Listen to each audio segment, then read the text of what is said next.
Hey, it's the fire pilot here at Whiteside County Airport, Rock Falls, Illinois. A big air show going on today. However, today, I want to show you what it takes to run the air show. My brothers in red, I'm talking about the fire department. You got the Rock Falls Fire Department, a couple of other fire agencies here. I'm going to give you an insight into the firefighting world and what a special detail like this air show takes to run here on the fire department side. We got fire, we got EMS, we got law enforcement, all of my favorite people as well. They're here making sure that everybody's safe, and if somebody wants to get an ear of corn, that they can respond quickly. It's the fire pilot. If you're new here, welcome to the channel. My name is Sean. I am a firefighter and a pilot. What I want to do today is I want to show you these guys who are making sure the operations are safe, and that in the event that something happens, like it did last year, we can respond quickly. Let's go talk to the chief first to talk about what these trucks can do, and we'll have some fun. Come on, let's go. So welcome back. This is the fire pilot. You know, I'm a firefighter and a pilot. We don't do a lot of firefighting stuff on this channel because most fire departments don't want you to be making TikTok videos and YouTube videos while on shift, but that's a different story. But with me today, I'm not on shift, and I've got some good guys here who are making this thing absolutely go smooth. And just in case we have somebody who wants an ear of corn like we did last year, these guys are ready to roll. With me is Chief. Chief, what's your name? My name is Chris Bowens. I'm Chief of the Rock Falls Fire Department. All right. And on my right side? Deputy Chief Ken Wolf. Good to meet you guys. What I want to do is I want you guys to tell me from an operations standpoint what it takes, what you guys have done to prepare for this. Just tell people on a very high level, non-fire people, just basic stuff, how this goes into play. Okay. Well, it all starts with the airport board and the airport manager. We started off with a meeting with him, our command staff at the fire department, EMS, sheriff's department, fire department. All of those entities got together about 2 or 3 months ago to get it started. We waited a little bit too long last year and get it done quite quick enough. So, and we've had several meetings up until this point to get everything on board. Took a lot of effort to get everybody here, but they've all volunteered. We're a full-time combination department, so we have 12 full-time members and 2 chief staff. Most of our departments around us, other than the Spring and the fire department behind us on the other side of the river, are volunteer departments. So, from a number standpoint, some of you may or may not know that follow channel. In America, over 70% of every firefighter who responds to your home doesn't get paid a single dime to do what they do. Over 70% are completely volunteer. And some departments like yourself are a combo where they have a couple of paid guys and then everybody else is volunteer. And then of course there are career departments that are fully paid and et cetera.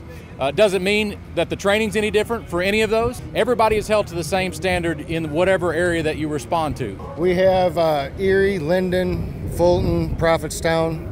Those are all volunteer departments that are here helping today. We've got 3 engines, 2 brush trucks, 3 UTVs, and a 3,000-gallon water truck. All right, so altogether, there's probably, would you say, 30 guys and gals here-ish? Counting EMS and fire both, yes. Yep. Guys, anything else you want to add to kind of let people know about what it takes to run an operation like this? It's just been a lot of really good cooperation with a lot of good people. Volunteers, like you said, that are coming in and just taking their Saturday to help us out and help keep people at this program safe. We can't thank you enough from our side as visitors, obviously, and you guys hold a special place in my heart, obviously, for us all being on the same team, you know. Sounds good. Hey, thanks so much. Thank you. I really appreciate it, Chief. Thanks so much. You bet. All right, let's go take a look at some trucks and see what these guys got working with back here. They're beautiful yellow. That's the truck color that I started out on as a volunteer. We're gonna go take a look at them. Come on, let's go. But now we're down to the business end of stuff. What's your name? Matt. Matt? Yep. All right, just Matt, that's all we want to go with? Yeah, that's fine. Matt, what's your position? What do you do? Firefighter, just started year number 7 in April. Tell people what the responsibilities of an engineer really is. Well, the most important job of the engineer is to get the firefighters to the scene of the incident safely and in a somewhat timely manner. A lot of people, yes, the interior attack team, as we call them, that goes in and actually puts water on the fire is absolutely going to be busy, and they're working their tails off, no doubt. But your job on the outside is truly, the first 5 minutes of a fire is going to be one of the busiest positions in the entire scene. I mean, you're doing a lot. You mentioned off 10 things right there that you've got to do in such a short amount of time. My busiest time is the first 5 to 15 minutes of a fire, just trying to get everything set up, especially if rural fire. But after that, it's all kissing ladies and saving babies, right? Yeah. I'll leave that to those guys. Yeah. This is your truck that you drive, right? This is a tanker truck. Yeah, this is what I'm driving today. Our tanker. It's an old garbage truck that we converted into a tanker, 3,000 gallon tank on the back, so it carries quite a bit of water. Let's walk around. Let's check this baby out. Yeah. Not a whole lot to it. PTO driven pump. So like I said, 3,000 gallons on it. Fill lines. So after we empty the tank, a lot of times on bigger fires we'll need more water, so we'll go hit the closest hydrant. Basic fittings, spanner wrenches, double males, double female adapters, just kind of whatever we may need.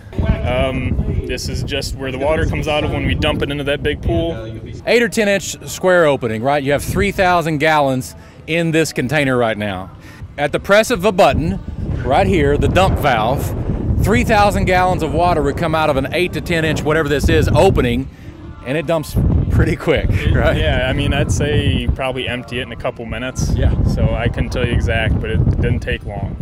And then we make our way back to the front, right? And you said one of your job is to get people to the scene safely and quickly, you said, right? Yeah. And there's a certain tool that maybe we use that might be pretty distinctive, right? Yeah, the cue, yeah. The cue. It's the iconic fire truck sound, the siren sound. I appreciate it. Thanks so much, man. Yeah, no problem. Really is awesome. Thanks for doing a walk around. All right, on to the engine. Let's give it a shot. All right, so we checked out the tanker truck. Pretty awesome stuff. Now we're going to the fire truck. This is a typical fire engine. And the engineer of this engine is? I'm Mark. Mark, good to meet you, Mark. Thanks so much for giving me a rundown. This was our frontline engine up until about a year ago. It's got a 1,000-gallon tank on it, so when we run a call in conjunction with the tender that you just looked at, we'll have 4,000 gallons on scene pretty quick. 4 hose lays right here, and then a high-rise pack. We'll have our officer up here up front, 2 guys here in the back. We'll go down to as few as 3 people, though, if somebody's got a day off, something like that. Minimum staffing, right? Yeah, it's a good thing to have. Yeah. Where we'll drive and operate everything. We've got all of our different lights and stuff that we need to operate, and we've got headsets in here, so that way with the sound of the cue and the sirens and air horns, everything going off, we can still hear radio traffic from our dispatchers. We have seating for 4 people with air packs built in, so that way if we have extra people that happen to be at the station, they can hop into. Going on back here, you got some big water in, big water out. Yes. You got all this back here is just nothing but tools. Firefighters are expected to do a little bit of everything for every situation. And so because of that, we got to carry a lot of stuff on the truck. I also have all my appliances here for setting up to different hydrants, things like that. That way I can make sure I'm getting water into the pump and make sure that these guys don't ever run out of water. Awesome. Well, I think we're running out of time. I think the chief's over there staring at us, and you got to go actually do work right now. And look, man, I appreciate it. This is kind of the other side of the fire pilot, right? It's just kind of what we do, and I don't get an opportunity to go out and say hello and show this other side of it. But I hope you guys enjoyed it. Thank you guys for coming for one, but participating in our shenanigans for 2, right? No problem. Rock Falls Fire Department, you guys are awesome. Thanks so much. It's the Fire Pilot. If you like what you see, go ahead and give us a follow, subscribe, do all that kind of stuff. Share it with your friends. Until next time, it's the Fire Pilot. We'll see you. It's time for an air show.